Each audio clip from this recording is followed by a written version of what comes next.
he joined politics, Mr. Speaker, and I found him as a brilliant legal practitioner who was down to earth. I also had the privilege of being with him in Parliament from 2007 as a representative of the people of Baringo North, and then later on, right now, he was serving as a senator. Mr. Speaker, death is a must. We as a Muslim, we always say, كُلُّ نَفْسٍ ذَائِقَةُ الْمَوْتِ. Every soul shall test death. It's a must. It's only the owner who gives and who knows when to take away. And therefore, all of us must be ready to submit to the will of God when we live, so that when we go down, we'll be welcomed in the bounties of heaven, Mr. Speaker. I know Mr. Chiptumo will be missed by many friends. Mr. Speaker, I have also interacted with Mr. Ijendi and found him a man who was carrying the rosary. In my culture, Mr. Speaker, when you see a man or a woman of God always blessed with a rosary, it's a sign of forgiveness. It's a sign of atonement. It's a sign of asking, look, you always appreciate the omnipresence of God around you. And I know truly in Mr. Ijendi and Mr. Cheptumo, the people they have represented will greatly miss them. But Mr. Speaker, the only thing that we can do, I want to urge you, as our head here, to give them a dignified and decent send-off. That is the only way we can also remain true to the service they have offered to their respective electorate. Thank you, Mr. Speaker.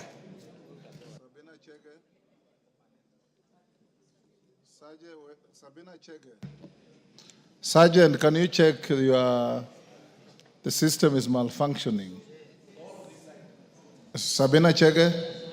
Thank you, Mr. Speaker. Mr. Speaker, I want to offer my condolences to the people of Malava on behalf of Honorable Ijendi and also the people of Baringo County. Mr. Speaker, both members have worked with them, and I worked with Honorable Ijendi on 11th Parliament, where I chaired the Committee on Education. He was one of the greatest supporters who contributed immensely in education. Mr. Ijendi, Honorable Ijendi, was also a lecturer and a person who also loved the Catholic faith. We will all remember him wearing his crucifix, and he was a very humble man. Mr. Speaker, Mr. Cheptumo, I also served with him at the 12th Parliament, and also when now he was a senator. And I would also want to pass my condolences to the people of Baringo County and also his family. And I just want to say one word, Mr. Speaker, that as leaders we should know that life is not permanent. As we make decisions, as we work together here in the House, let us not carry heavy burdens, and let us serve the people, because God has appointed us at a time like this and nobody knows about tomorrow. So to the people of Baringo and Malava constituency, I personally wish them God's grace at this time. Thank you, Mr. Speaker. Maklap. Thank you, Mr. Speaker. Let me join you in paying tribute to our late Senator William Kipkiror Cheptumo, who passed on 16th. Mr. Speaker, first I want to endorse that whatever you read, Mr. Speaker, is a true position and life of Honorable William Cheptumo, our Senator and our immediate former Member of Parliament of Baringo North, a man that I took over from in 2022. Mr. Speaker, I want to make it known that Senator Cheptumo is not only Senator of Baringo, he was actually my maternal uncle. So, Mr. Speaker, I have lost a jomba in myself. A man that is fast in many things. Mr. Speaker, Honorable Cheptumo went to school too late. Those of us, Mr. Speaker, who are not born in hospital and who lived in rural areas, Mr. Speaker, went to school too late. You could see, Mr. Speaker, Cheptumo written 57 years ago. Mr. Speaker, the true position is not 57. We always choose the date of Christmas when Jesus was born as our birthday for those of us who are not born in hospital, Mr. Speaker. Mr. Speaker, this man did a good job in Baringo North, Mr. Speaker, and I have made, Mr. Speaker, give me an extra minute, and I have ensured, Mr. Speaker, that whatever Cheptumo started in Baringo North, we were able to complete, Mr. Speaker, within the shortest time possible. Mr. Speaker, because of no time, Mr. Speaker, I wish to also inform members that Honorable Jeptumo shall be laid to rest in his home in Bartabwa on 1st of March, Mr. Speaker, and there will be a requiem mass on. Allow me just on 27, Mr. Speaker.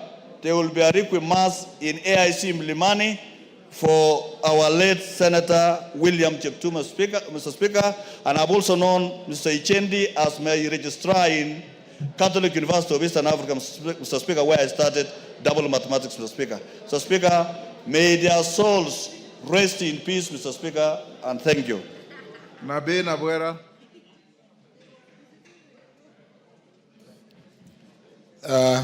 Thank you, Mr. Speaker. I rise to condole with the families of Jeptumo and Honorable Malulu Injenti. Mr. Speaker, Honorable Malulu Injenti and I share so many things. Our mothers are angled in the same home. Honorable Injenti and I belong to the same circumcision age set, Vachuma. Injenti and I were in school at the same time. While he was in Mumias, I was in Musingu High School.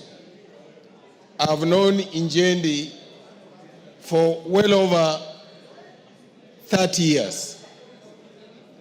Honorable Injenti was not just a friend, a relative, but also a barometer for many things.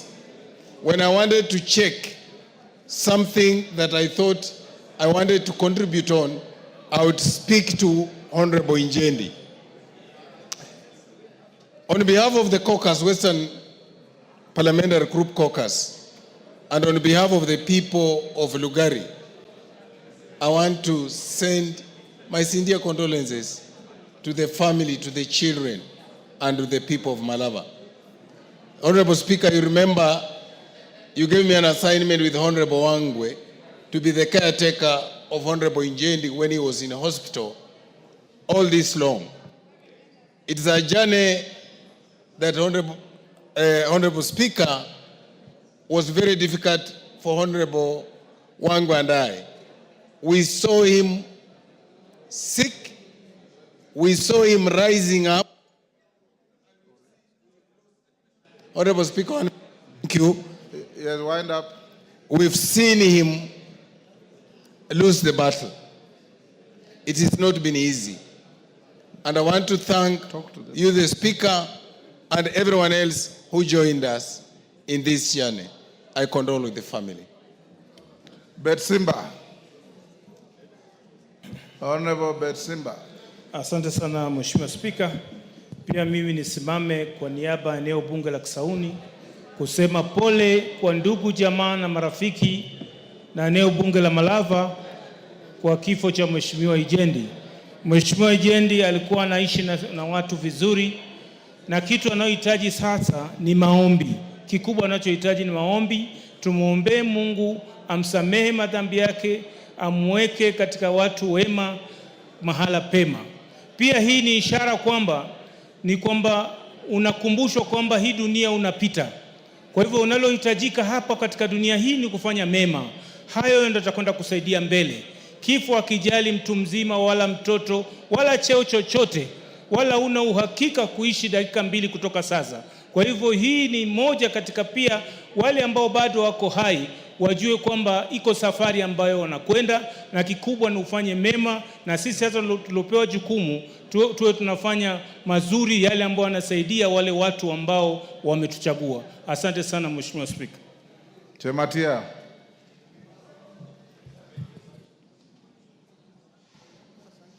Thank you so much, Mr. Speaker. I also want to take this opportunity to condone with the people of Baringo and people of Malaba. People of Malaba for the loss of our colleagues, Senator Jeptumo from Baringo and Honorable Injenti. Mr. Speaker, Baringo has lost a great leader in Cheptumo, because Cheptumo served this house for 15 years. And I must say, the biggest gap that Cheptumo created in these laws is the counsel that it gives us as young leaders and the continuous fight on insecurity in Baringo. And we want to say thank you to all members who have helped us through. We are still mourning as Baringo County, and I also want to say we will miss him so much. And Cheptumo will live, his life is going to live more. And for Injendi and family, I want to send my condolences. I knew Injendi because he was one of my voters when I was going to East Africa, and also being a colleague for these last 2 years. Thank you, Mr. Speaker. Waluke. Thank you very much, Honorable Speaker, for giving me chance also to contribute on the two leaders, the two members of Parliament whom we have lost. Honorable Speaker, I know and I knew all the two members that have worked with them, Honorable Injendi and the Honorable Cheptumo. Honorable Speaker, I knew Cheptumo from 2007. I've interacted with him for a very long time, and we met in this house, the 11th Parliament, and he was a very able and honest, hard-working leader, Honorable Speaker. Honorable Injendi was a very strong member, very honest, and people of Malava, I want to say pole to them, Honorable Speaker. He was a very strong member of the caucus, Western Regional Caucus. He was a very good advisor of us, Honorable Speaker. We are going to miss them. I used to crack jokes with him, Honorable Speaker, wherever we meet with Honorable Injendi, calling him the Bishop of the Catholic Church, Honorable Speaker. And he was a very jovial member of Parliament, Honorable Speaker. No one in this House, Honorable Speaker, can complain and say that maybe Injendi was rough. We are going to miss Honorable Injendi and Honorable Cheptumo. Thank you very much, Thank you. Makali Mulu. Thank you so much, Honorable Speaker. Honorable Speaker, on my own behalf and the behalf of the good people of Kitui Central, I want to convey my deepest condolences to the two families, the family of Honorable Injendi Malulu and the family of Senator Cheptumo. Honorable Speaker, I had a chance to work with these two honorable members for 2 terms, for the Cheptumo, and 3 terms with the Honorable Injendi. And Honorable Speaker, these 2 honorable members have been very serious with their work, and I'm very sure that the people who have been voting for them will miss them in a big way. So even as Honorable Speaker, we send our sympathies to the people who have been voting for them, Honorable Speaker. My prayer to the Almighty God is that they are so rest in eternal peace. Amen, Honorable Speaker. Thank you, Deputy Speaker. Thank you, Honorable Speaker, for giving me this opportunity to pay tribute to 2 great people. Honorable Injendi Mululu, whom I first met when I came here to Parliament. And I know that one of the most important things that I remember about him, was that he was kind and very amiable. He was a gentleman. And so when I arrived in Parliament, I felt like I was fish out of water, but he was one of the people who made me comfortable. He was always polite and kind. He always gave you way when you walked on the corridors or when people were crushing you on the corridors. And most importantly, when he wanted to speak, he requested with such humility and grace despite being very senior. As for Honorable Senator Cheptumo, he was my classmate at the University of Nairobi Law School. And I remember he also stood out because he was sober, calm, and very wise. And once I asked somebody, why does he behave like my father? Then I later was told, and he told me himself, that he had joined school at a very later age. So he was nicer than all the other men at the university, was very polite, was like a father to you. And most importantly, when all the young men in first year were chasing after girls, Cheptumo was focused on studying and was always telling the others not to behave like that. We will always remember our two colleagues. Were they chasing girls or seducing girls? Quoting them. But I stand here today to condole on behalf of the people of Uasin Gishu County with both the families, and may God rest their souls in eternal peace. Amen. Mishimbogo.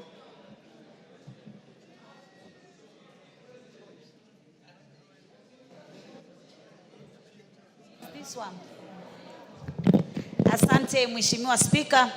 Mheshimiwa Spika, kwa hakika ni pigo kubwa sana katika taifa letu la Kenya na pia katika mabunge yetu mawili. Kupoteza viongozi mashujaa wetu wawili. Mheshimiwa Spika, Mheshimiwa Cheptum ambaye ni seneta, alikuwa seneta wa Baringo, alikuwa kiongozi mwenye busara sana. Alikuwa kiongozi mwadilifu, na hata wakati alipokuwa akichangia katika bunge hili la kitaifa, katika miswada na katika hoja, ungemwangalia ungejua huyu ni kiongozi ambaye anajielewa na anajua kwa nini yako katika bunge hili la kitaifa. Mheshimiwa huyu amefanya mchango mkubwa sana hata kule nyanjani. Tumezungumza na watu wengi sana kutoka sehemu za Baringo, na hivi sasa ni pengo kubwa sana ambalo liko pale. Lakini kwa niaba ya watu wa Likoni nasema poleni sana. Mwenyezi Mungu apatie familia faraja na apatie taifa la Kenya faraja. Kwa ndugu yetu Malulu Ijendi, pia alikuwa kiongozi mwadilifu, kiongozi shupavu. Ukiangalia katika Kakamega, ilikuwa ni sehemu ambayo ni pahali ambapo chama cha chungwa kimebobea, lakini yeye angeweza kuchaguliwa akiwa katika chama cha UDA. Kwa hivyo ni kumaanisha alikuwa ni kiongozi ambaye anatenda mema na anafanya mambo zaidi, haswa katika mambo ya miradi. Ni mheshimiwa ambaye alikuwa mpole, hata ukimuona utamuona tu mwenyewe amevaa ule msalaba wake, nikijua kwamba yeye alikuwa Mkatoliki. Kwa hivyo taifa hili la Kenya na mabunge yetu tumepoteza viongozi shupavu, viongozi ambao michango yao, haswa Malulu katika elimu, alichangia pahali pakubwa sana, na mheshimiwa Cheptum amechangia sana katika zile kamati alizokuwa, hata ile kamati ya masuala ya kisheria. Kwa hivyo Mishi, time yake imekuisha. Ferdinand.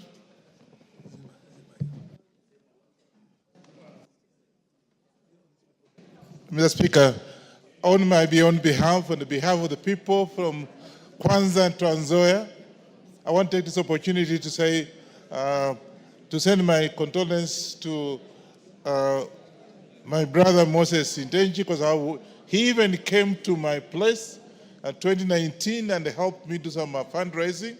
He was a very dedicated man. We always met at the church down here. It's a Catholic, and there was a devoted Catholic church follower. You can see he had also always having a rosary. And we have missed somebody who was very intelligent. When he came to education matters, he would offer very good advice. And therefore, I want to take this opportunity to say pole to the family. And of course, William Cheptumo also. We came together here in 2013, and he was a very dedicated contributor to most of the issues in this house. And therefore, people in Baringo, I think, have missed a very intelligent person, and therefore also take this opportunity to send my personal condolence to the family of Honorable William Cheptumo. And I want to take this opportunity also to say we have missed very important people, and therefore may the Lord actually place them in the eternal peace. Thank you. Thank you, Naisula.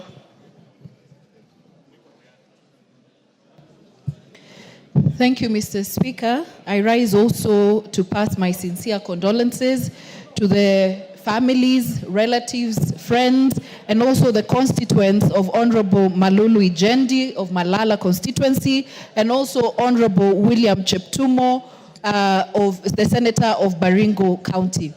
I was privileged to work with the two gentlemen, Mr. Speaker. Honorable Ijendi, I was the chairperson of the Regional Integration Committee in the 12th Parliament, Mr. Speaker. And later, I also served under Honorable Cheptumo when he was the chairman of JLAC. I must say that this country and their constituents have lost very dedicated legislatures in this house, Mr. Speaker. And I must say that there are some of the people who worked in silence. They were never noisemakers. They used to work silently in their areas where they've been elected. They had clean politics, Mr. Speaker, based on issues. And also in the committees, I saw both gentlemen very dedicated, Mr. Speaker. And so it is not only their families who have lost, and it is not only the people who elected them, but the entire country, Mr. Speaker, have lost two great gentlemen, Mr. Speaker. And I must say that in your condoling with their families, Mr. Speaker, you gave a true tribute of who the two gentlemen were, Mr. Speaker, and in them we shall dearly miss them, and we will also remember and learn a lot from their leadership, Mr. Speaker. May their souls rest in eternal peace. Thank you, John Makali. Give me the mic. Thank you, Honorable Speaker, for the opportunity. Let me take this opportunity, Honorable Speaker, on my own behalf and on behalf of the great people of Kandui constituency to eulogize the late Honorable Malulu Njendi. Honorable Malulu Njendi was a true representative of the people. He was a man who actually never shied away from his faith. Honorable Malulu Njendi was our senior, and he was my neighbor here in Parliament. We could consult at very, very short notice. Honorable Malulu Njendi was a real humble man, was an icon of humility. And the only thing we can be able to do, Honorable Speaker, as we send off Honorable Malulu Njendi, is to remember what he adeptly stood for. He adeptly stood for passing legislation to assist the village managers and the village elders so they can also be able to get some money arising from the service they give to our people. So as we eulogize and send off Honorable Malulu Njendi, honorable members, we must send a gift to Honorable Malulu wherever he goes by passing the legislation which he adeptly pushed for in this house. He also contributed immensely in the education sector, and this house is poorer by the passing on of the Honorable Malulu Njendi. I take this opportunity to say pole sana to the people of Malava and say, may he go in peace. And as we eulogize also the Honorable Baringo Senator, we wish to say that I never had an opportunity to work with him, but from the records held in this particular house and in the Senate, he was such a very sharp and fine legal mind. May the people of Baringo also be consoled due to the loss of the Honorable Cheptumo. May their souls rest in eternal peace. Murugara. Thank you very much, Mr. Speaker.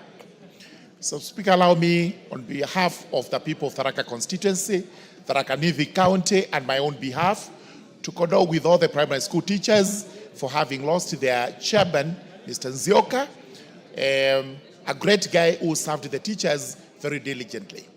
Allow me also to condole with the people of Malava for the loss of one great gentleman by the name Moses Ijendi, who actually we would describe as a gentleman par excellence, because nobody in this house would say they crossed paths with Honorable Malulu Njendi.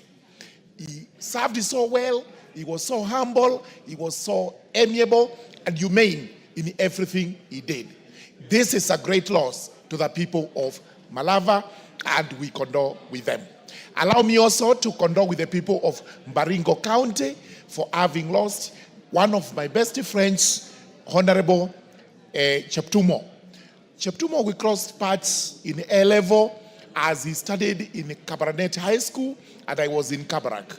We would occasionally meet for debates, and those debates were very fruitful. We then entered the University of Nairobi in 1988 and shared a class with him and also the Deputy Speaker of the House, the Honorable Gladys Boss. Let me disclaim that I was not in that class of those young men she has described, I was in the class of Cheptumo. We were quite serious in studies, and Cheptumo actually did very well. Eventually, we were admitted as advocates, and we practiced law with him. When I came to the House for the tour of the Parliament, I served under Honorable Cheptumo when he was the chairperson of the jail. Wangwe. Thank you, Honorable Speaker. Honorable Speaker, on behalf of the great people of Navaholo, on behalf of myself, Honorable Speaker, too, and the Catholic fraternity, Honorable Speaker, allow me to pass a message of condolence to the family, friends, and relatives of the late Honorable Malulu Injendi. Honorable Speaker, I share religion with Mheshimiwa Injendi. I also share family issues with Mheshimiwa Injendi, Honorable Speaker. His wife and my wife happen to be sisters. And Honorable Speaker, when I was called upon to be with him at his hour of need in hospital, I felt being together with my brother. And indeed, I saw, Honorable Speaker, the dark times of Mheshimiwa Malulu, and also when he has rested, Honorable Speaker. I want also to thank the Parliamentary Service Commission, Honorable Speaker, for the good work they did for us up to yesterday. It was immense, they persevered, and Honorable Speaker, it cannot go without appreciating them for their input. Honorable Speaker, I worked here very well with Mheshimiwa Malulu as a person who understood the people of Malava, whom I neighbor with. As a neighbor, we were very good. We worked together. And Honorable Speaker, the greatest moment I wish to remember Mheshimiwa Malulu is in 2017, Honorable Speaker, when the entire region, Honorable Speaker, was in COD. But we came through a very difficult time and held each other's hand and went through as Jubilee MPs. That was a moment, and Honorable Speaker, much time we used to do was to sit with him and he would pray for us. Honorable Speaker, on the issue of Honorable Cheptumo, allow me to really wish the people of Baringo that indeed, Honorable Cheptumo, I served with him twice in the 11th Parliament and 12th Parliament. And Honorable Speaker, many a times we used to refer to him as a walking dictionary because it was a working constitution, Honorable Speaker, because whenever the Speaker and then the Honorable Muturi could want to raise an issue of constitutionalism, he was there to help interpret the Constitution of. Thank you, Rachel Nyamai. Thank you, Honorable Speaker. On behalf of the people of Kitui South and on my own behalf, Honorable Speaker, I would like to join you and the House in condoling with our two colleagues, the Honorable Malulu Ijendi and the Honorable Cheptumo. Honorable Speaker, it is a very sad moment for all of us to lose two great gentlemen who have served in this House. Honorable Speaker, I have served with the two of them in the 11th Parliament, in the 12th Parliament, and also in the 13th Parliament with the Honorable Malulu Ijendi, and also with the Honorable Cheptumo, who, as much as he was in the Senate, he would cross over on this side and consult us. Mr. Speaker, as other members have said, the Honorable Malulu Ijendi is a very respectful person, a person who was committed to his constituents, to his family, very humble and God-loving. Honorable Speaker, it is hard to forget the position where the Honorable Malulu Ijendi sat. And when he wanted to speak, Honorable Speaker, for the opportunity that you give us to sit there, he is very respectful and he always walked to that seat with a lot of respect. Honorable Speaker, the Honorable Malulu's contribution to education in his constituency, in this House, and also in the country is worth noting. Honorable Speaker, I remember that when we were dealing with the sugar bill, the Honorable Malulu Ijendi participated immensely, passionately for his people. Honorable Speaker, I take this opportunity to condole with him and his family and ask God to keep him in a safe place which he worked for hard. Honorable Speaker, give me a chance to say a word about the Honorable Cheptumo. I have interacted with the Honorable Cheptumo in this House. We served together in the 12th Parliament in the liaison committee when I chaired lands, and he was also in delegation.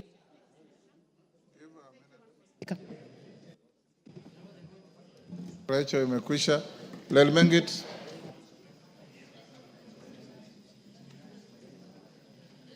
Thank you, Honorable Speaker. I want to join the team, the National Assembly team, in eulogizing the lives of Senator William Cheptumo, the Baringo Senator, and also Honorable Malulu Injendi.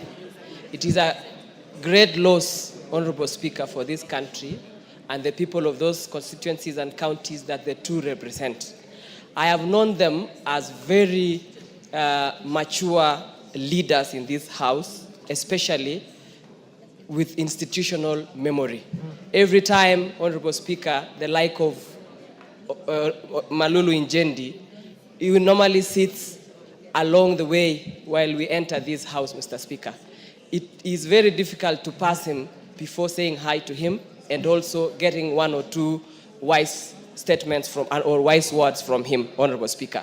I sat with Malulu Injendi in the Committee for Parliamentary Broadcasting and Library Services, and he had a lot of immense contribution during our committee sessions. Also, Honorable Speaker, Senator Cheptumo has been more like a counselor, a leader with a lot of experience. We've shared a lot with him while he was still alive. So, Honorable Speaker, I want to join hands with this House in mourning their lives and also to condole with the people of where these two leaders come from, the people of Baringo and also the people of Malava. Finally, Honorable Mr. Speaker, I also want to pass my condolences to the former chair of KEPSHA, John Nzioka, for his loss. I want to tell all the leadership of the primary school heads that we are very sorry for their loss. Thank you, Honorable Speaker. Nilemba.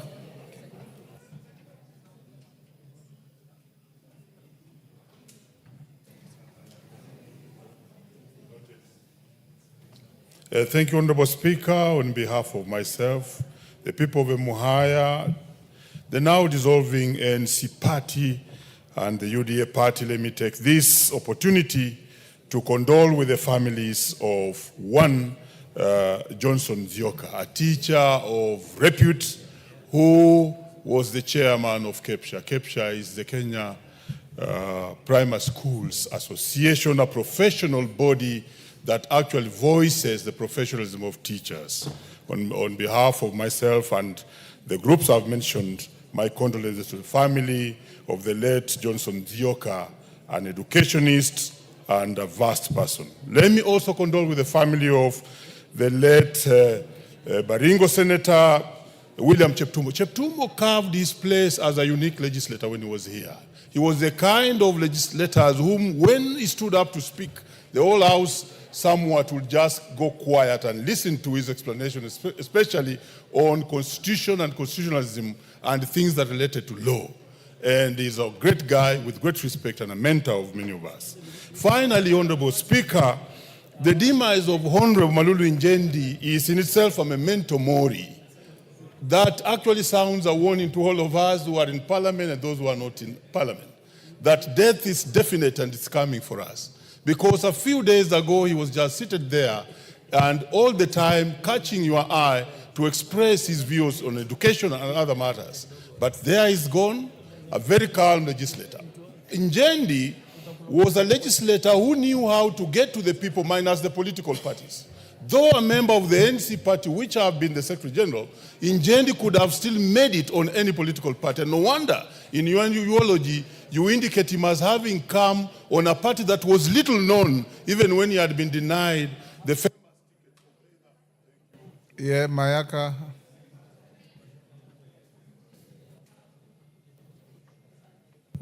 Thank you, Honorable Speaker. Honorable Speaker, let me also take this opportunity to condole with the families of our two colleagues, the Honorable William Cheptumo from the Senate of Baringo and the Honorable Injendi, the MP for Malava. I would like to pass my apologies on behalf of the people of Nyamira and on my own behalf. And Honorable Speaker, secondly, I would also like to pay special tribute to Mwalimu Johnson Nzioka because, Honorable Speaker, Mwalimu Johnson Nzioka actually taught me in Donholm Primary in class 5 for maths, and he was also the head teacher for our school before I left. He has been the head teacher there for more than 24 years, and I'd just like to send a special tribute to his family, to all the teachers of KEPSHA, and the community and families of Donholm Primary, because that is a community primary in Embakasi East. And so I pass my sincere condolences to all three. I thank you. Waliobaki mchukue dakika moja moja. We have a few minutes to go. Bensouda, 1 minute only. Thank you, Honorable Speaker. I would also like to pass my condolences to our honorable members who passed on. And this is a moment that we need to be prayerful because we know what the family is undergoing. Mr. Speaker, I would want to say that I sat in the Committee of Education for 3 days only with Honorable Malulu. He was always prompt and early enough for the meeting. His contribution was amazing. Honorable Speaker, I thank you and appreciate that you've set aside already a committee that will look into their befitting send-off. I want to pray that everything will be done accordingly and prudently so that during the time of the Requiem Mass, the parliamentarians should go there in solidarity. As women, we feel the large gap that their spouses are now undergoing. And as this parliament or this house, when we go to give the last respect, we should take and establish if there are students or their children who are still going on with their education. And so I stand that something should be done as a legacy for their contribution in these houses. Thank you, Mr. Speaker. And on behalf of Homa Bay County, on behalf MP Westlands. Thank you, Mr. Speaker. I wish also to condole with the families of Honorable Cheptumo and Honorable Injenti. Mr. Speaker, Honorable Cheptumo, I served with him in the 11th Parliament, in the same committee of delegated legislation. He was my chair, and he was a very, very intelligent man, committed, and provided leadership. And we did a lot of work with him. Honorable Speaker, I also want to pass my condolences to the family of Honorable Malulu Injenti, a man that we came to this parliament at the same time. He served with him, we were serving with him in the current parliament, the same committee of broadcasting and library. And also we are members of the CAMC, the Catholic Members of Parliament caucus. And he is a very, very honorable man, and he has... Time up, Ikana. You have only 1 minute, so... Thank you, Mr. Speaker. On behalf of my constituents, the great people of Shinyalu, and myself, I wish to extend my sincere condolences to the families of our departed colleagues. Mr. Speaker, I want to confirm that the tribute you read about the Honorable Malulu Injendi was accurate 100%. Honorable Malulu Injendi was very passionate about his people of Malava. He served them even when he was very sick in the hospital. And this can be confirmed by the fact that he was able to push for the tamaking of the Malava Samithi Navakholo Road, even when he was very, very critically sick. Mr. Speaker, personally, I owe to a great deal and extent my election to this parliament to the support I received from Honorable Malulu Injendi. Having been my teammate in Kenya Kwanza, we did joint rallies, we campaigned together, and he guided me, enabling me to tap into his... Dan Wanyama. Thank you, Honorable Speaker. I want to condole with the families of our departed colleagues, but more importantly, with the Honorable Malulu Injendi.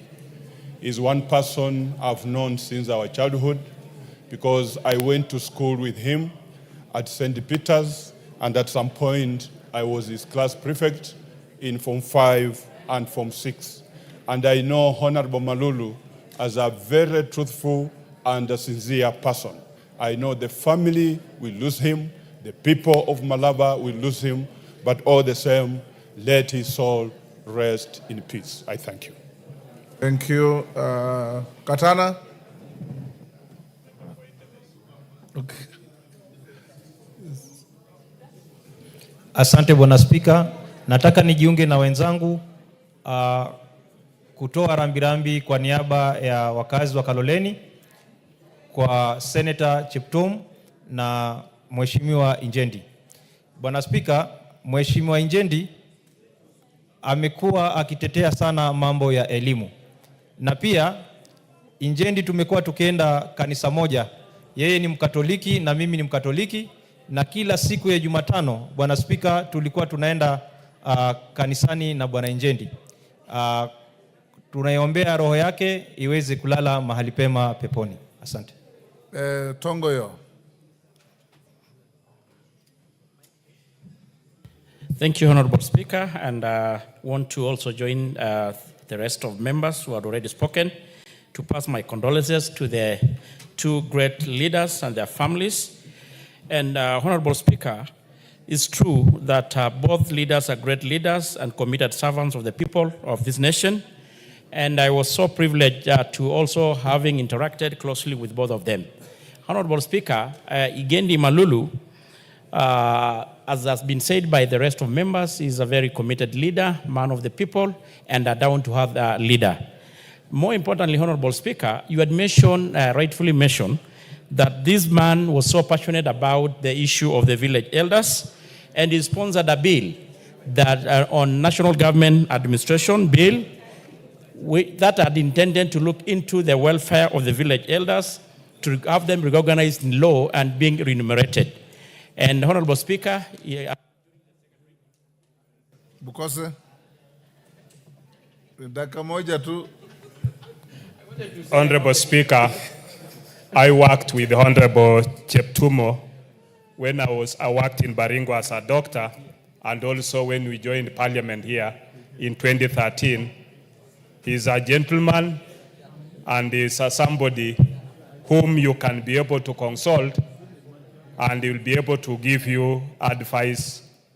Honorable Speaker, about a month ago I met him and I looked at his health, which was actually not doing well. And I want to join the people of Baringo and the people of also Malava in mourning both Honorable Senator Cheptumo and Honorable Malulu Injendi, who in this house we joined together in 2013. And he's been somebody who has been a gentleman and a committed servant to his people and also to the house in general. May their souls rest in eternal peace. Oundo, Katana, switch off your mic. Thank you, Honorable Speaker. On behalf of the people of Nyola constituency, let me send my sincere condolences to our two departed colleagues. Honorable Speaker, I served the Honorable Injendi since I joined the other term, and the Honorable Injendi visited my constituency sometimes in November after the demise of his fund accounts manager. And we shared a lot, and it was a shock to learn that he was unwell, and it was even more shocking to learn that he passed on. Honorable Speaker, on his bill about the village elders, Honorable Speaker, we were involved, and unfortunately was asked, and that's what Honorable Tongoy wanted to raise. He was asked to drop it, awaiting a comprehensive review. I hope in his honor, Honorable Tongoy, you will ensure that you conclude that process. And with those few remarks, I wish the family these hard times. Thank you, Honorable Speaker. Emase. Thank you, Honorable Speaker. I also arise to pay tribute on my own behalf and on behalf of the great people of Teso South to the bereaved families of our two departed colleagues. Honorable Speaker, I'm privileged to have served with both Honorable Cheptumo and Honorable Ijendi in the 11th Parliament and then this 13th Parliament. And it is so sad. It's a sad week for Parliament. Honorable Ijendi, we sat on this same row and I'd consult him on issues of bills to do with education, motions, and he also consulted me on issues budget. But Honorable Speaker, the two gentlemen were very humble and dedicated to serving their constituents. And their contributions will be greatly missed by us, their families, and the country at large. At this point, Honorable Speaker, I just want to pray for the bereaved families, the widows, the children, including even the chair of KEPSHA, who just lost his life in a road accident on behalf of the teacher.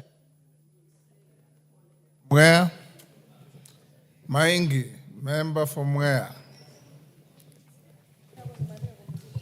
Thank you, Mr. Speaker, for giving me this opportunity to condole with the people of Malava.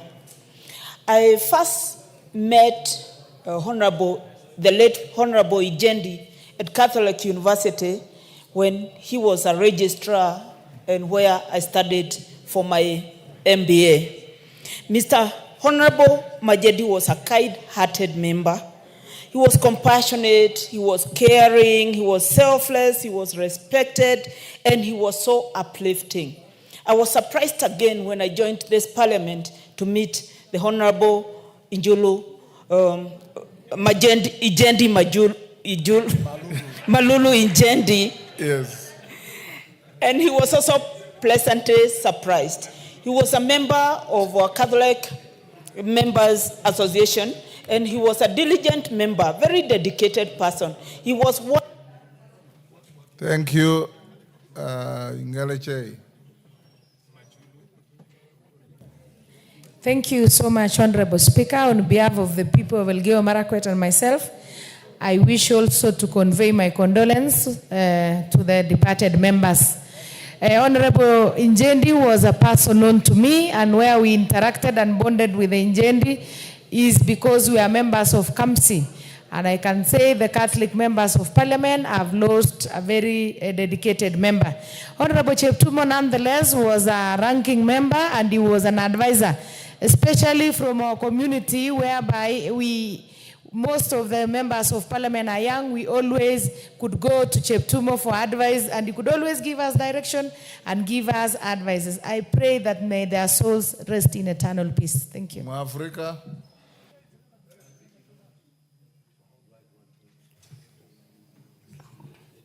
Thank you, Mr. Speaker. On behalf of Roysambu people from Nairobi County, Mr. Speaker, allow me also to convey my heartfelt condolences to the two bereaved families, Mr. Speaker.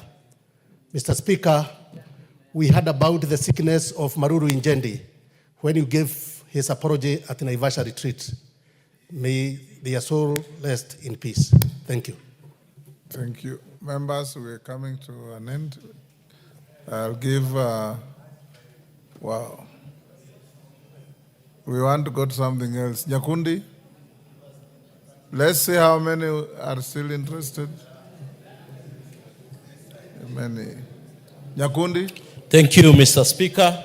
I also want to take this opportunity to convey my heartfelt condolences on my own behalf and the people of Kitutu Church North to the families that have departed. Honorable Malulu Injendi is one person who was very soft-spoken, good-hearted, and a very simple man. I remember him for always having his rosary on the neck. And we want to convey our sincere condolences. To Honorable Cheptumo, we say pole sana. These two people on, as the UDA party and the Kenya Kwanza coalition, we have lost people of dignity, and we pray and hope that may their souls rest in eternal peace. Thank you, Mr. Speaker, sir. Chikati.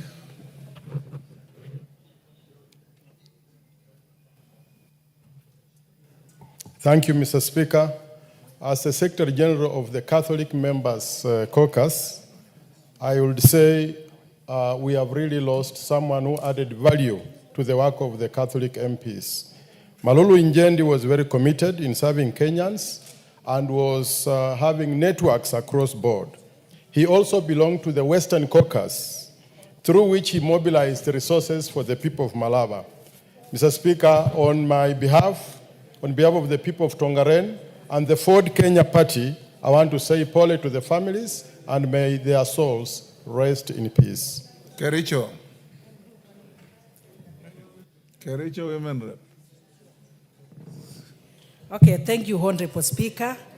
I want to join the members of Parliament to pass message of condolence to the families of our honorable members, Honorable Senator Cheptumo and Honorable Moses Malulu.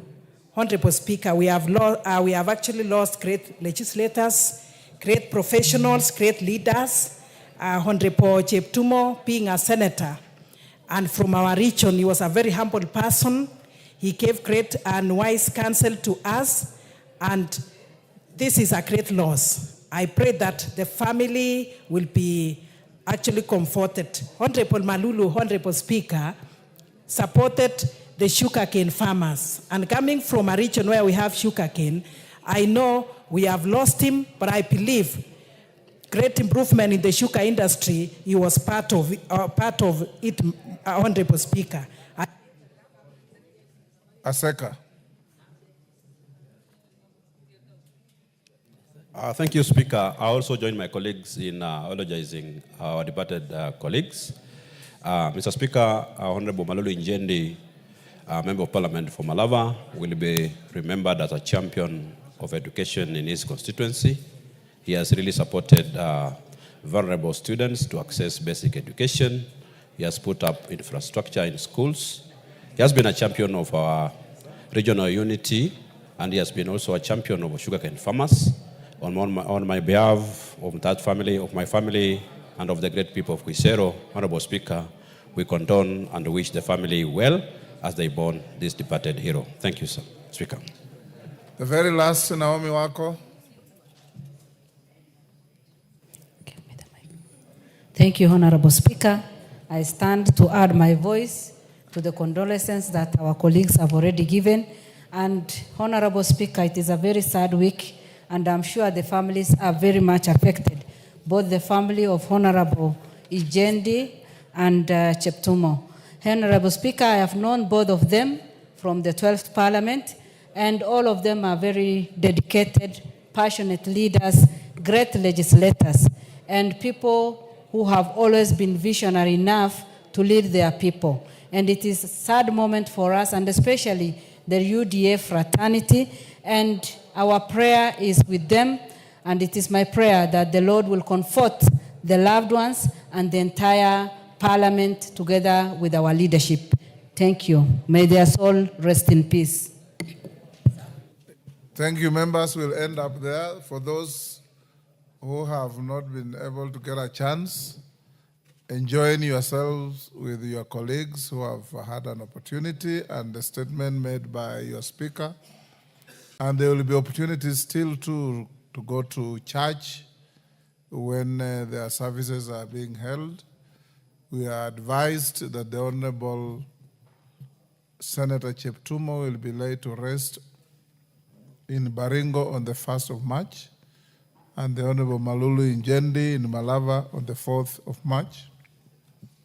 And I'm sure there will be requiem masses here in Nairobi where we'll have an opportunity. Many of you will also visit the families at their various residences.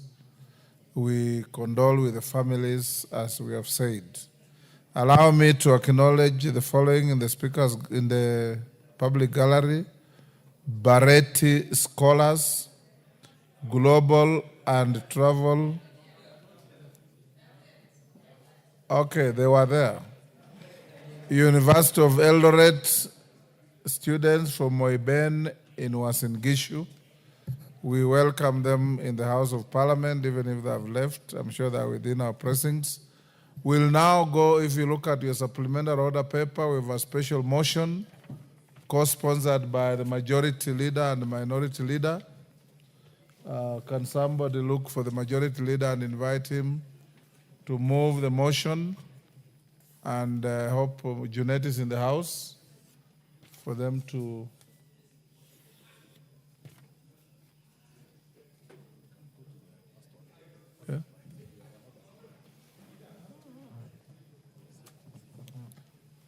Majority Leader, there's now an opportunity for you to move the special motion.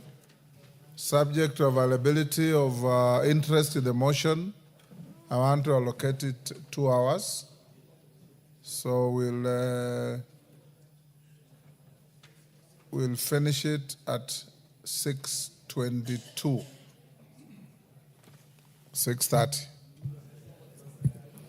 Call it out. Order number 8, the County Government's Additional Allocations Bill, National Assembly Bill number 2 of 2025, first reading. A bill for an act of Parliament to provide for the additional allocations to county governments for the 2024-2025 financial year, the responsibilities of national government and county governments pursuant to such allocation and for connected purposes.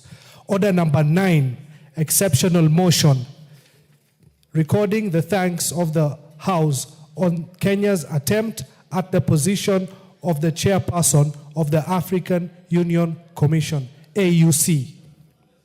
Majority Leader. Thank you, Honorable Speaker. Honorable Speaker, I beg to move this motion on recording the thanks of the House on Kenya's attempt at the position of the chairperson of the African Union Commission. This is a co-sponsored motion, Honorable Speaker, by myself and the Leader of Minority. Honorable Speaker, recalling that the African Union, the successor of the Organization of the African Unity, OAU, was launched in the year 2002 as a continental body consisting of the 55 member states that make up the countries of the African continent, with a vision of creating an integrated, prosperous, and peaceful Africa, driven by its own citizens and representing a dynamic force in the global arena. And aware that the African Union Commission, established as the secretariat responsible for the day-to-day operations and activities of the African Union, is headed by the chairperson elected by the heads of state and government from member states. And further recalling that on the 27th February 2024, Kenya formally announced that the former Prime Minister, the Right Honorable Raila Amolo Odinga, EGH, would be vying for the position of the chairperson of the African Union Commission, building on his previous service as the African Union Special Envoy for Infrastructure Development in Africa from the year 2018 to 2023. Further appreciating that in recognition of the immense Pan-African ideals embodied in the candidacy of the Right Honorable Raila Amolo Odinga, his dedication and leadership in advancing the cause of the African continent through various initiatives and positions held over the years, including his previous service as the African Union Special Envoy for Infrastructure Development in Africa from the year 2018 to 2023, His Excellency the President endorsed the Right Honorable Raila Odinga as Kenya's candidate for the chairperson of the African Union Commission. Noting that the Right Honorable Raila Odinga's candidacy for the position of the chairperson of the African Union Commission was not only his personal ambition, but also as a symbol of Kenya's deep commitment to the goals of the African Union and its desire to actively participate in shaping the continent's future. Commending the government of Kenya, led by His Excellency the President, President William Ruto, for the Pan-African campaign in support of the Right Honorable Raila Odinga, reinforced by Kenya's commitment to regional and continental integration and cooperation and guided by Kenya's foreign policy. Further commending the remarkable achievement by the Right Honorable Raila Odinga for emerging the runner-up in the election of the chairperson of the African Union Commission on Saturday, 15 February 2025 in Addis Ababa. Recognizing the need to sustain Kenya's growing prominence on the continental stage and advocacy for a more united, prosperous, and self-reliant Africa in resonance with the aspirations of millions of Africans across the continent who seek to see the continent empowered to chart its own course in the global arena. Now, therefore, Honorable Speaker, this House records its thanks to His Excellency Dr. William Ruto, CGH President and Commander-in-Chief of the Defense Forces of the Republic of Kenya, for endorsing the Right Honorable Raila Odinga, EGH, as Kenya's candidate for election as the chairperson of the African Union Commission, AUC, and for coordinating the continental campaign in support of his candidacy. 2, this House expresses its profound thanks to the Right Honorable Raila Odinga, EGH, for demonstrating his unwavering commitment to the service of Africa by offering himself as Kenya's candidate for the position of the chairperson of the African Union Commission, for his leadership in advancing Pan-African unity, for his dedication to the development and integration of the African continent, and for his distinguished attempt at this election, in which he emerged as the runners-up. And 3, this House records its congratulations to His Excellency Mahmoud Ali Yusuf for his election as the chairperson of the African Union Commission on Saturday, 15 February 2025. Honorable Speaker, it's a long motion, Honorable Speaker, but even as long as it is, we are seeking to do 3 things, Honorable Speaker. 1 is to record our thanks to the President for his dedicated support and his very vigorous campaign across the continent for the campaign for the candidacy of the Right Honorable Raila Odinga as the chairperson of the AUC Commission. 2 is to congratulate and express our thanks as the House and on behalf of the Kenyan people to His Excellency the Right Honorable Raila Odinga, EGH, for demonstrating that unwavering commitment to the service of the African continent. Honorable Speaker, we cannot say it enough that the dedication with which we saw the Right Honorable Prime Minister and His Excellency the President William Ruto work together throughout the campaign, and not failing to mention our dedicated foreign mission officers at the Ministry of Foreign Affairs, led by the Principal Secretary, Sing'oei Korir, and His Excellency, the Prime Cabinet Secretary, Musalia Mudavadi, who dedicated immense time and resources across the continent in campaigning for the candidacy of the Right Honorable Raila Odinga. Honorable Speaker, the Right Honorable Prime Minister Raila Odinga needs no introduction to anybody in the continent. He is a man whose ideals as a Pan-Africanist need no introduction to anybody in the continent, and indeed, we must take this opportunity also to thank the many nations across the continent that stood not just with the nation and the Republic of Kenya in this campaign, but also with the Right Honorable Raila Odinga, the Pan-Africanist par excellence, in the campaigns and the election in Addis Ababa over the weekend. Honorable Speaker, let me also take this opportunity as we congratulate the winner of this election, Honorable Mahmoud Ali Yusuf, who is also a good African from our neighboring country in Djibouti.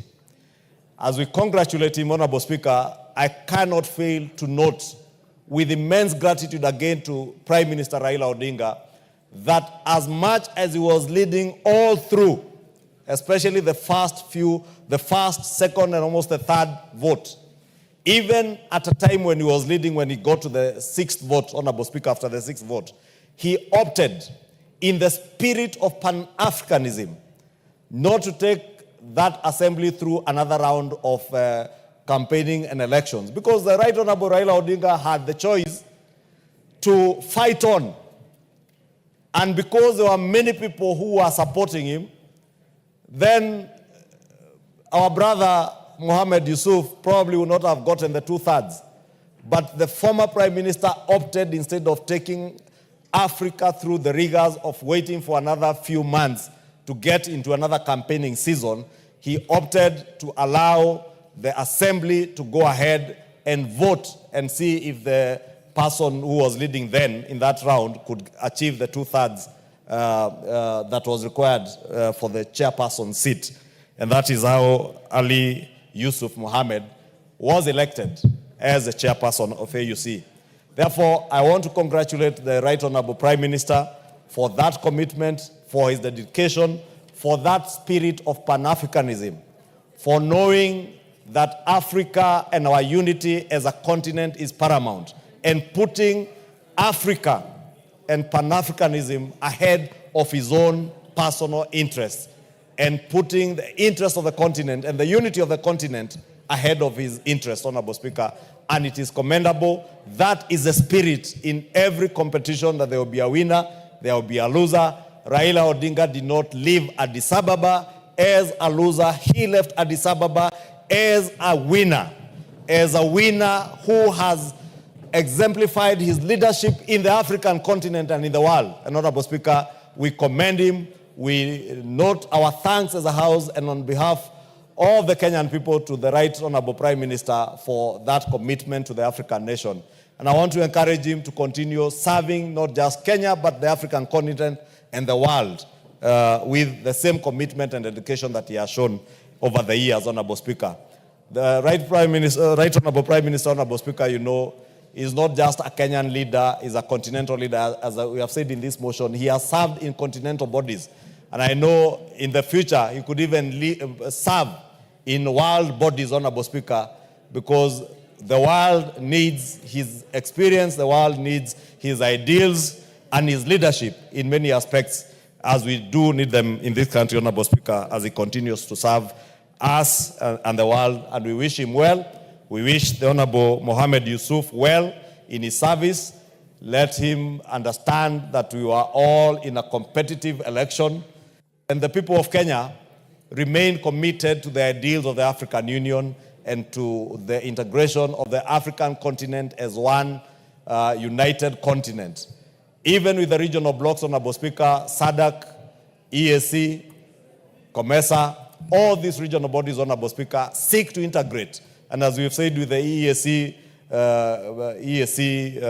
partner states, we are not just widening, deepening, and tightening our cooperation within the East African region, but we seek to deepen, widen, and tighten the integration of all these bodies under the African Union, under the leadership of Yusuf Mohammed, but also with the support of Pan-Africanists and great leaders like Raila Odinga.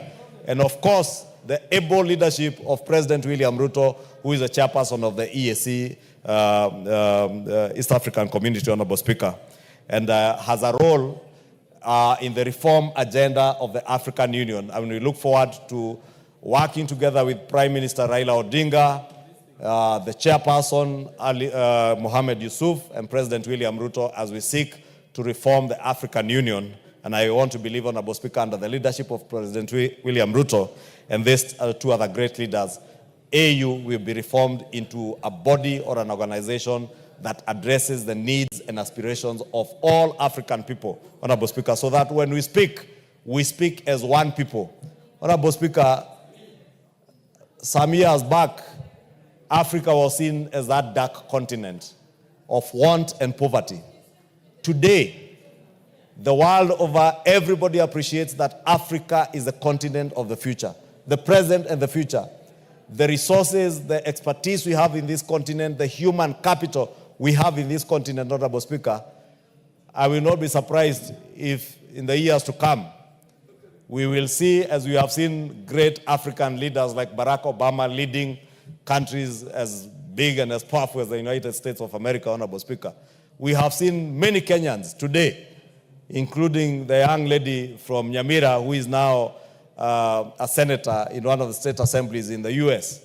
We have seen Kenyans of Somali origin become congressmen and women in the US, become senators in the US, Honorable Speaker, because Africa is the future of the world. Honorable Speaker, with the resources that we have in human capital, with an aging population in the Americas, in the West, in Asia, and the Far East, Honorable Speaker, and with our emerging and very productive and very well-educated youth, we are here to conquer the world. And we can only conquer the world under the able leadership of leaders like Raila Amolo Odinga, with his Pan-African spirit, with the able guidance of leaders like Mohammed Yusuf, who is now our chairperson, and with the support of all African presidents, Honorable Speaker. And we must respect these presidents, Honorable Speaker. And in conclusion, Honorable Speaker, as I move this motion and ask the leader of minority to second, allow me also to use this opportunity to express the disgust of this House on the actions and the words of one of us, the member for Juja, the Honorable Koimburi. And Honorable Speaker, as much as the police have taken action, and I do hope they will be able to charge the member for Juja, Honorable Speaker, even within our own standing orders, we have put it that you cannot disparage or even discuss a foreign president, especially a president of a foreign country. For the member for Juja to have uttered the unfortunate and careless words that he uttered over the weekend, And shamelessly, Honorable Speaker, in a church, on a pulpit, saying that other African leaders were being bribed, Honorable Speaker. The member for Juja should know that Prime Minister Raila Odinga did not run for chairmanship of AU under the instigation of William Ruto. Prime Minister Raila Odinga chose to run as chairperson of AUC, of the African Union Commission, on his own volition, because he is a Kenyan and an African statesman who deserved that position. President William Ruto did not choose to support Prime Minister Raila Odinga because he was his competitor in the last elections, or because they have served in ODM together. You know, President William Ruto is a founder member of ODM. He chose to support Prime Minister Raila Odinga as a deserving Kenyan and African statesman.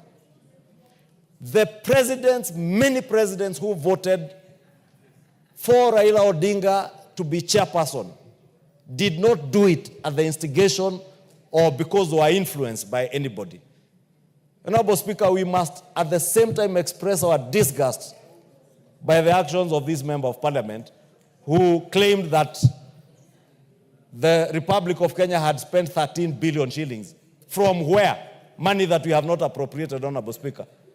But you know, Honorable Speaker, there are some of these members of parliament who sit here.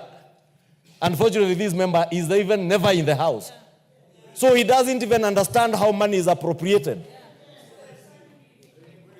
He's probably in a police station now. I don't know where he is and I don't care. I hear someone asking me, Honorable Speaker, where he is. Honorable Speaker, I want to propose the member for Juja must be named for this house because it is a bad habit he has formed. A very bad habit. You will recall last year, the same member, when members voted for the finance bill, he claimed that they were being paid, I think, 200,000 shillings to vote for the finance bill. This 2 million shillings. 2 million shillings. He came here, stood there and apologized, Honorable Speaker. In the House, out of our own magnanimity, we chose to forgive him. When the impeachment motion came, he then went again to claim in some funeral somewhere where, you know, he's fond of following some other man there in funerals. He went to some funeral and claimed that members again were paid during the impeachment motion. Over 280 members, 282 members who voted in the impeachment motion, he claimed they were being paid. And he mentions figures from his head. And I see the person he follows in funerals repeating the same things. And that's how you know birds of a feather flock together. Honorable Speaker, now he has moved from members of parliament on the finance bill, impeachment motion, to heads of state of friendly countries. We cannot and we must not allow that kind of habit to take root in this house, and we must take action. And I want to invite us. Somebody must move a motion or should move a motion to name this member. So that tomorrow, this is what makes this house, Honorable Speaker, be treated with a lot of contempt and indignity because of the things that we say, not now of just our house. We have taken it outside to speak, say disparaging things about our country, disparaging things about presidents and heads of state and nations of other friendly nations, friends of Kenya, Honorable Speaker. How do you think those friends of ours who supported Prime Minister Raila Odinga would feel if they heard that their heads of state were being paid to vote?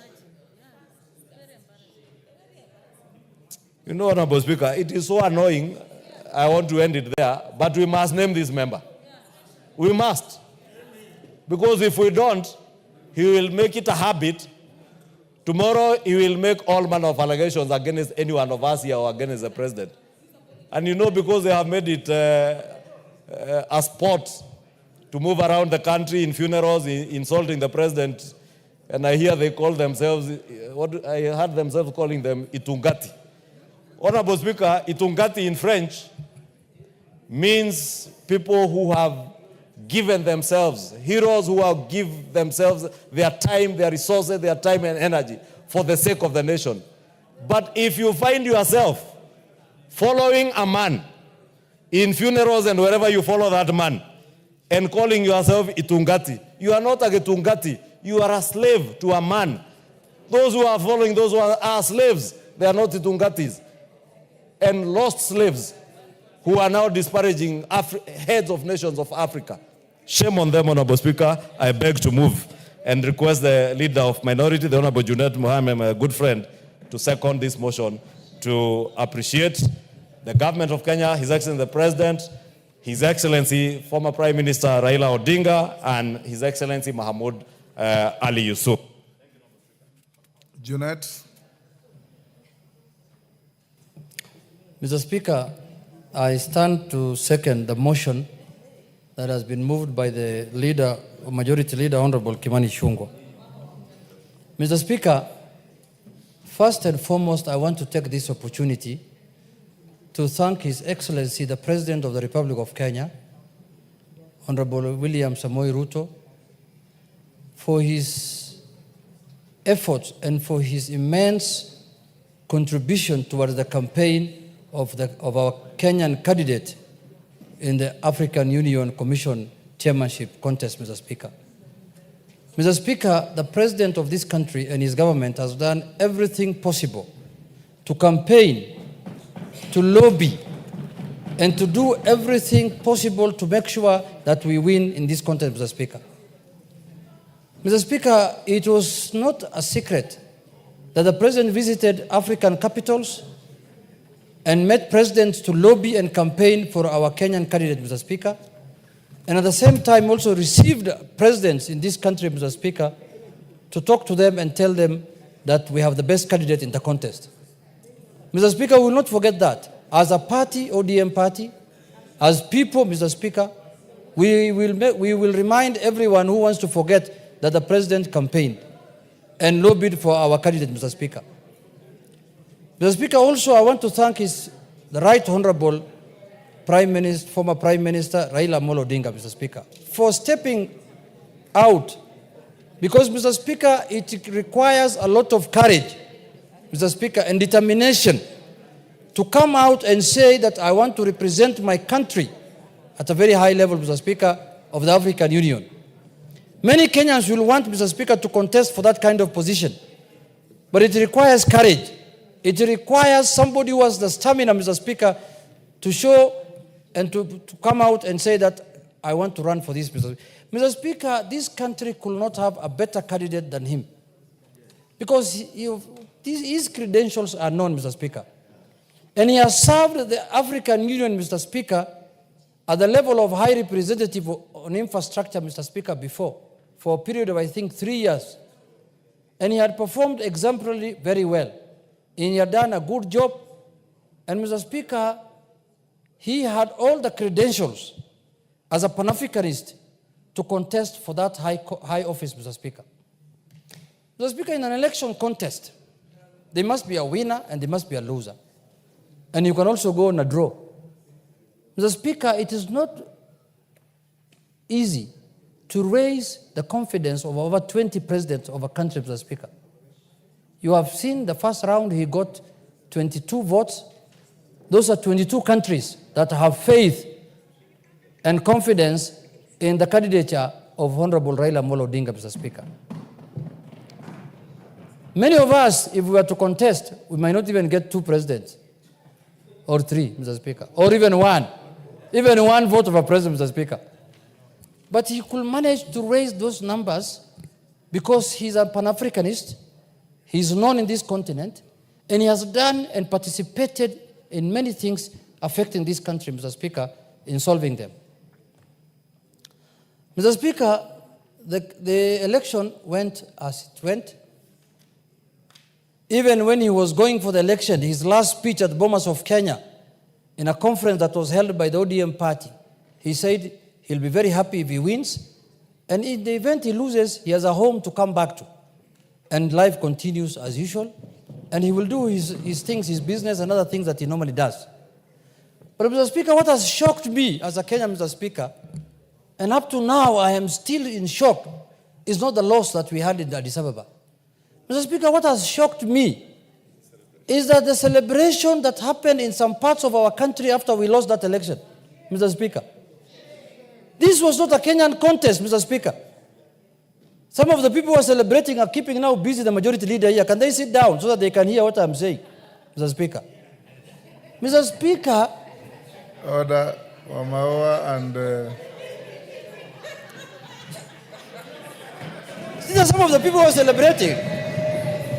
She celebrated, but that is fine, because in a contest you can... Order, Wamawa, you cannot cross the aisle like that. Mr. Speaker... It's immaterial what she wants to do. Mr. Speaker, go on. Kenyans knew very well that this is not an election that is going to happen within the country. It's not an election that is normally announced at Bomas of Kenya.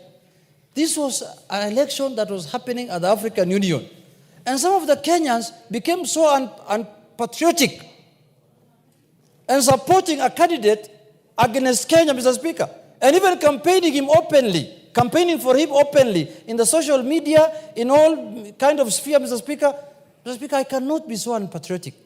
If today a Kenyan of any color, any race, any religion, any creed comes out to contest for an international position, Mr. Speaker, I will support.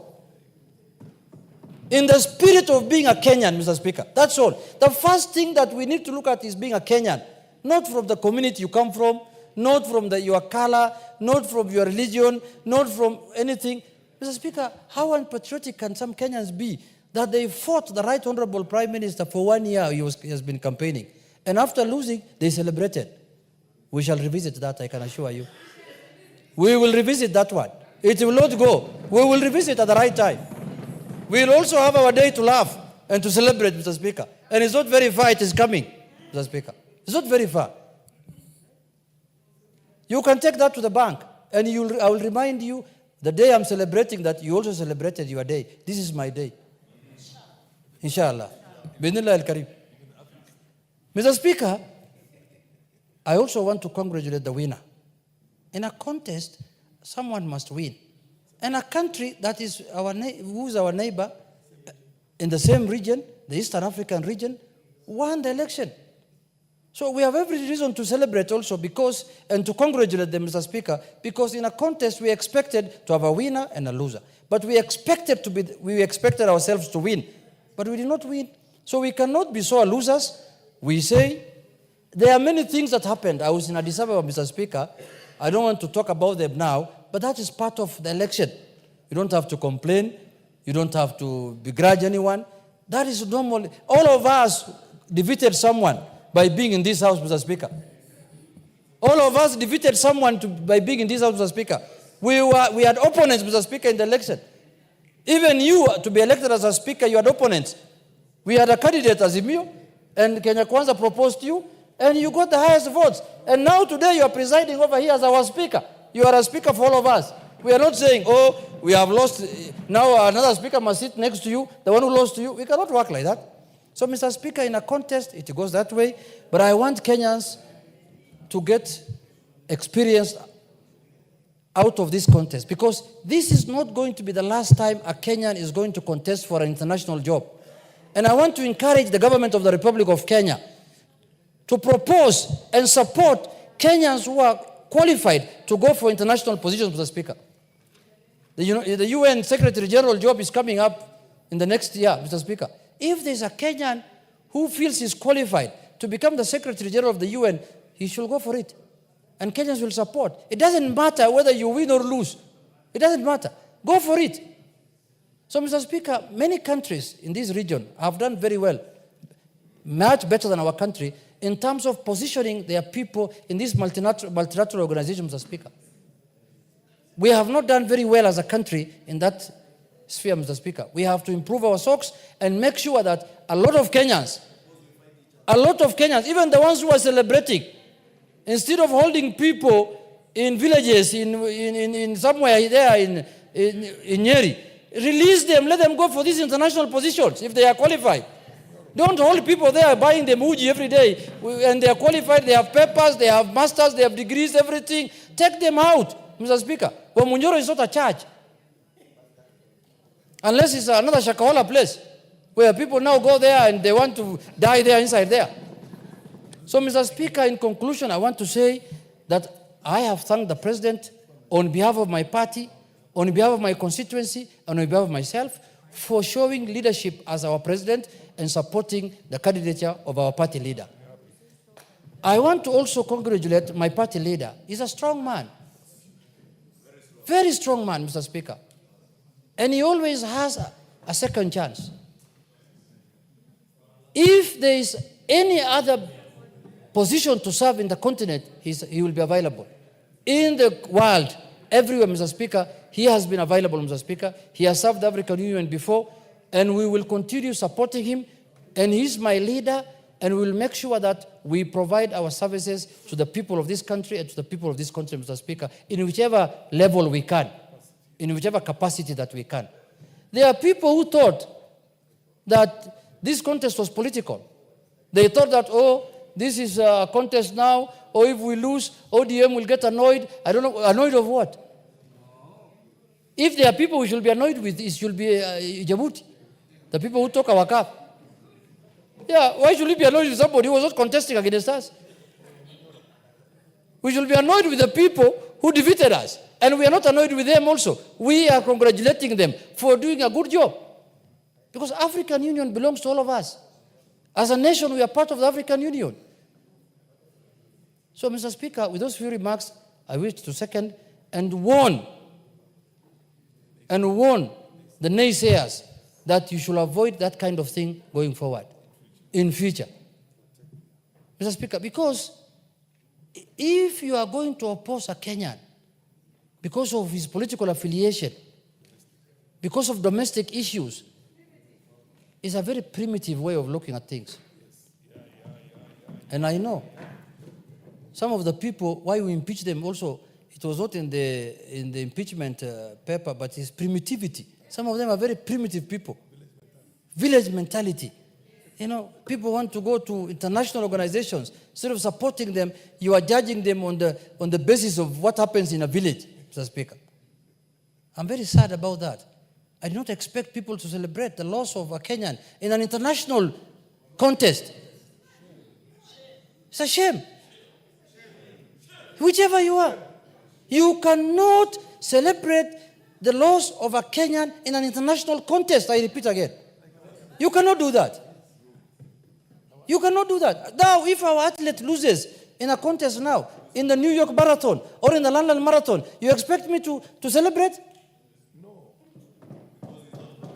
Because it's not from my community? It's not from my region? It's not from my religion? It's not from my village? It's not from my what? Shame on you. Shame. And those people who did that must desist. And never to repeat that. I must say that on the floor of this House, Mr. Speaker. Because this is where we address issues of concern to the people. And that is an issue of high concern to the people, Mr. Speaker. When we are telling Kenyans that you cannot run in any contest outside Kenya. In the first place, even if we run here in Kenya, they will not vote for us, I know. We have taken very serious that matter, and we don't want it to happen in our country again. We want to support our people. We want to support our Kenyans, wherever they are. That is why we impeach certain people, because they were telling us we are not shareholders of this country.